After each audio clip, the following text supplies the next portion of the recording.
velkou jámu jako ten bagr. Máme naprojektovanou žumpu asi 4,5 kubíku.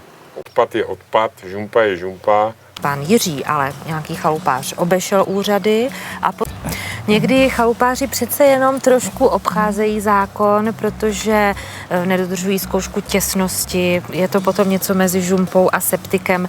Chodí v takový... On chodí až následně, to jsou spíš dozory, ale v případě, že tedy se ozve soused a řekne, tady teda je něco nedobrého, protože zřejmě se mi tady zamáčí pozemek, pak určitě přijde stavební úřad na kontrolní prohlídku a může zjistit, že ta žumpa je netěsná, že tam má otvor v rozporu tedy s tím oznámením o užívání stavby a tam jsou ty pokuty taky docela 10 000 a výš. Dokumentace a ohlášení stavebnímu úřadu.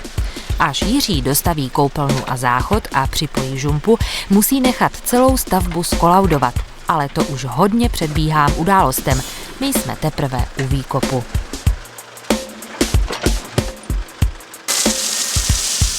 U výkopu nikdo není, jenom bagr. Žumpa je přichystána díra. Co říkáte na výběr tady toho? Vy jste říkal, že jsou různé možnosti. Ano. Může se položit na štěrkový podsyp a ve spodu jsou takové díry, kde se dá trubka nebo armatura. Tam ty díry? Tam ty díry, do toho se strčí, obetonuje a když se tam dá kubík betonu, musí mít certifikát, musí mít zkoušku těsnosti, aby jsme neohrozili spodní vody. No a jakmile se to osadí, propojí, tak je třeba udělat ještě zkoušku těsnosti kanalizace. Je naplněna stejná vodou, takže bych doporučoval aspoň 24 hodin provést měření, jestli se voda nestrácí. A pak, když se to celé zasype, nechá se to trošičku sednout, tak se voda vyčerpá a můžou se pouštět fekálie. To je všechno hezký, ale mně se už chce teď. Hilfe!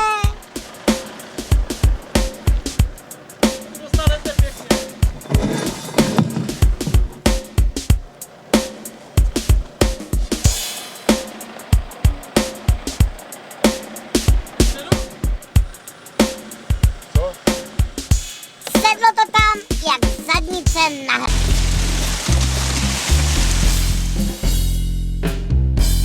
Zakotvili tam ty armovací železa a pak jsme to zalili betonem. To znamená, ta betonová deska vytvoří vlastně takový kotevní rám, nebo kotevní podstavec pro celou tu žumpu a kdyby přišla spodní voda a žumpa byla prázdná, tak nevytlačí nahoru. Bude to vlastně, to bude.